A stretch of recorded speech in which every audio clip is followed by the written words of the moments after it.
मेरी गणना के अनुसार तो ये द्वापर युग चल रहा है, परंतु इन सबको देखकर लगता है लक्षण तो पूरे कलयुग वाले हैं। घोर अनर्थ है कि द्वापर युग के वासियों को तनिक भी बोध नहीं है इनके इतिहास का, कि कौन महान है और कौन महान नहीं है। इन्हें यह भी नहीं पता कि श्री राम से महान और कोई नहीं है। जय प्रभु श्री राम।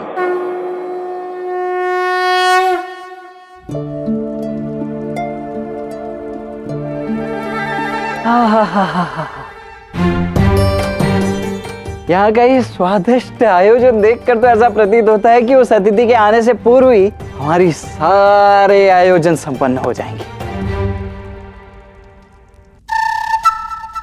राधा, किंतु तुम्हारे मुख पर ये चिंता के भाव क्यों हैं? हमने सबको निमंत्रण तो दे दिया है और पूर्ण व्यवस्था भी हो गई है, किंतु अभी तक भोजन नहीं बना है और हम समय पर भोजन बना पाएंगे या नहीं, इसी बात की चिंता हो रही है। क्यों नहीं बनेगा भला?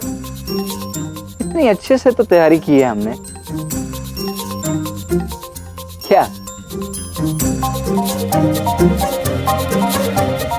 ये सब क्या है? क्या बताऊं दाऊ, भोजन की संपूर्ण व्यवस्था तो हो गई थी, किंतु कुछ क्षण पूर्व कृष्ण ने कहा कि आज के भोज में लड्डू आवश्यक है।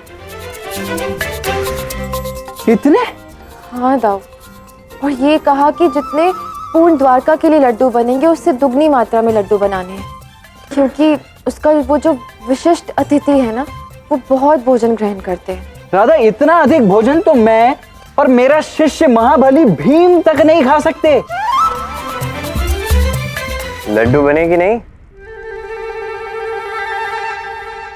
अब द्वारकाधीश का आदेश है तो लड्डू तो बनने ही है ना, किंतु समय लगेगा। हाँ, किंतु केवल लड्डू बनाने नहीं है, स्वादिष्ट लड्डू बनाने हैं। सब जानती हो, तुम यहाँ क्यों आए हो? यही देखने आए हो ना कि कोई कमी शेष तो नहीं रह गई। देख लो, पूरा भोजनालय अस्त व्यस्त हो गया है तुम्हारे उस अतिथि के लिए। कहाँ? कहीं ऐसा तो नहीं है कि तुम हम दोनों के साथ कोई ठिठोली कर रहे हो? मैं भला ऐसा क्यों करूंगा? ये सब लड्डू उन्हीं के लिए बन रहे हैं, मेरे अतिथि के लिए। इतना? और वही खाएंगे। आप सोच रहे होंगे ना कि इस संसार में मेरे और मेरे शिष्य भीम के अतिरिक्त और कोई तो इतना भोजन ग्रहण कर ही नहीं सकता। हाँ, आपका ये जो शिष्य है ना भीम, इसका अहंकार तोड़ा था मेरे विशिष्ट अतिथि ने एक बार। क्या? भीम कुछ नहीं कर पाया। असंभव का ना। भीम में सहस्त्र हाथियों का बल है, सहस्त्र। वही भी मेरे विशिष्ट अतिथि का बाल भी बांका नहीं कर पाया। वास्तव में है तो मुझे आज तक ज्ञात क्यों नहीं हुआ कि भीम के अतिरिक्त भी भीम से अधिक शक्तिशाली कोई व्यक्ति है धरती पर? आपको बताएगा कौन? उनको बताएगा कौन? भीम बताएगा। कैसे? अपने घोर अपमान के विषय में आपको कैसे बता सकता है? अब मेरे साथ ऐसी बात है ना कि मुझे कुछ बताने की आवश्यकता ही नहीं होती, मुझे सब पहले से ही ज्ञात होता है। अब आप दोनों को यदि जानना है तो मैं बता सकता हूँ।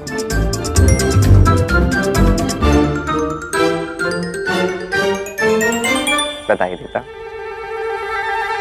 तो ये बात है उस समय की जब पांडव वनवास के लिए वन में गए थे। वहां द्रौपदी को एक अत्यंत सुंदर दिव्य कमल के पुष्प की पंखुड़ियां मिली। वो अत्यंत सुंदर थी और वो द्रौपदी के आसपास आके गिरी। उसके सुगंध से द्रौपदी मंत्रमुग्ध हो गई और ये भीम ने देख लिया। भीम ने कहा कि अब मैं आपके लिए कहीं से भी ये पुष्प ढूंढ के लेके आऊंगा। और द्रौपदी तो वो पुष्प चाहती थी, किंतु उसने कहा कि आर्य भीम, यदि आप इस दिव्य पुष्प को लाने जा रहे हैं तो निश्चित रूप से सतर्क रहिएगा, क्योंकि ऐसे दिव्य पुष्प के पास कोई गण या कोई गंधर्व हो सकते हैं और वो उस पुष्प के लिए आप पर आक्रमण भी कर सकते हैं। भीम को तो तब अहंकार था अपनी शक्ति पे। उसने कहा कि ऐसा कुछ नहीं होगा, वो पुष्प मैं लेके आऊंगा और सरलता से लेके आऊंगा।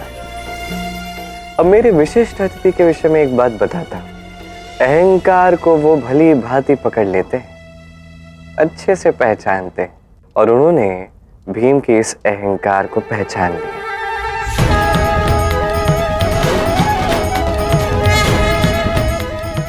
तो ये है वो योद्धा जो स्वयं को संसार का सबसे शक्तिशाली मनुष्य समझता है। इतना अहंकार तो उचित नहीं। किंतु कान्हा, भीम महाबली है, महाशक्तिशाली है, ये तो सत्य है ना। फिर अपनी शक्ति पर गर्व करना अनुचित कैसे हो गया? मैंने कब कहा अनुचित? गर्व करो, अहंकार नहीं करना चाहिए। अब आगे तो सुनिए क्या हुआ। भीम ने उस वानर की पूंछ को उठाने का प्रयास किया, अपनी समस्त शक्ति लगा दी, परंतु उस पूंछ का बाल भी हिला नहीं पाया।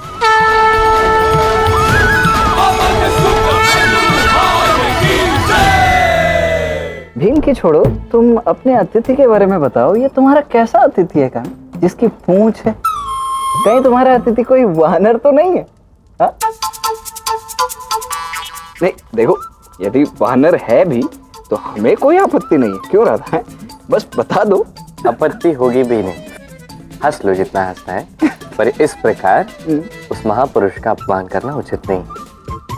और वैसे भी उनके स्वागत के लिए मुझे जाना होगा, अनेक कार्य शेष है। हाँ हाँ, चिंता मत करो, तुम्हारे अतिथि के आतिथ्य में कोई कमी शेष नहीं रहेगी। बस यही चाहता।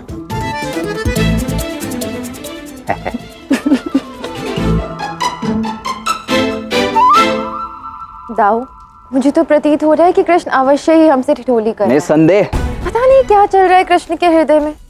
चलिए, हम अपना कार्य पूर्ण कर लेते हैं। हाँ अवश्य, किंतु तुम्हें निराश होने की आवश्यकता नहीं। यदि कान्हा का ये अतिथि ये सारे लड्डू नहीं समाप्त कर पाया ना, तो इन्हें समाप्त करने का ये जो कार्यभार है ये मैं स्वयं उठा लूं। तब तो और भी अच्छा है दाऊ। चलिए बताइए लड्डू कैसे बने। हाँ हाँ अवश्य। सेवक,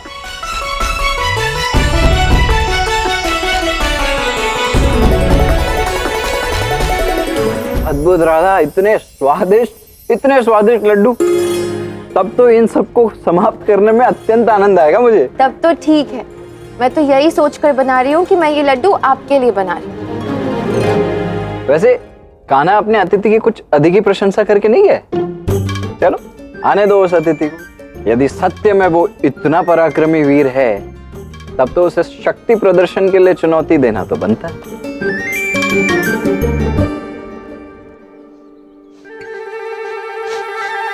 हाँ, ये तो भोजन की सुगंध है, अत्यंत मीठी सुगंध है।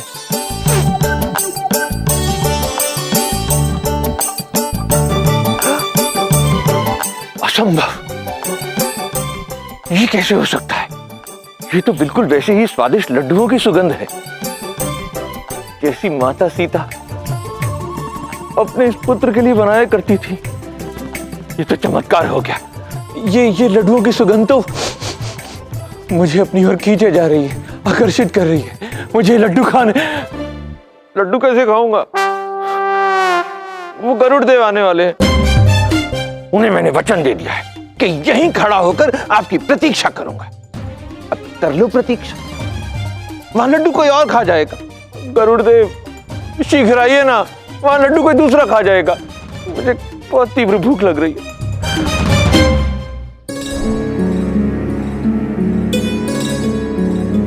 रुके, कौन है आप और किस कार्य हेतु आए? मैं पक्षीराज गरुड़ हूँ। मैं मेरे आराध्य से भेंट करने यहाँ आया हूँ। क्या तुम मुझे बता सकते हो कि श्री कृष्ण इस समय कहाँ हैं? आज द्वारका में एक बहुत ही बड़े भोज का आयोजन हो रहा है, तो पिताश्री उसी की व्यवस्था में लगे होंगे। अच्छा, ये व्यवस्था कहाँ हो रही है? मुझे श्री कृष्ण से शीघ्र भेंट करनी है। परंतु आपको ऐसा क्या विशेष कार्य है पक्षीराज, और आप अत्यंत चिंतित भी प्रतीत हो रहे हैं? एक वानर यहाँ द्वारका नगरी में आया है। वो कहता है कि उसके स्वामी मेरे स्वामी से अधिक शक्तिशाली है। वानर? हाँ हाँ, मुझे उसे पराजित करना होगा। इसके लिए मुझे श्री कृष्ण से आशीष चाहिए। हाँ, तो हो सकता है कि पिताश्री अभी अपने कक्ष में होंगे। उस ओर है उनका कक्ष।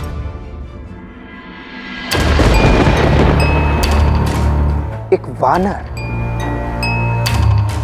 जिससे युद्ध करने के लिए स्वयं पक्षीराज को आशीष चाहिए। कहीं ऐसा तो नहीं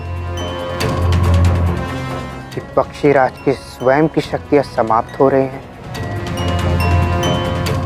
तभी तो एक भक्त आया है अपने प्रभु से आशीर्वाद लेने के लिए। आज तो एक बहुत ही बड़ी बात ज्ञात हुई है।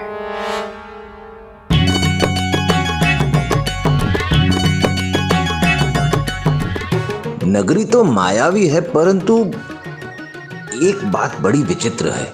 यहां प्रवेश करने के पश्चात मुझे उसी सुख, उसी शांति का अनुभव हो रहा है जो प्रभु श्री राम की पावन नगरी अयोध्या में प्रवेश करने के पश्चात हुआ था। और यहां की सुंदरता तो अत्यंत मनोहर है। मानना पड़ेगा इन श्री कृष्ण को। मायावी है तो क्या हुआ, परंतु नगरी बहुत सुंदर बनाई है।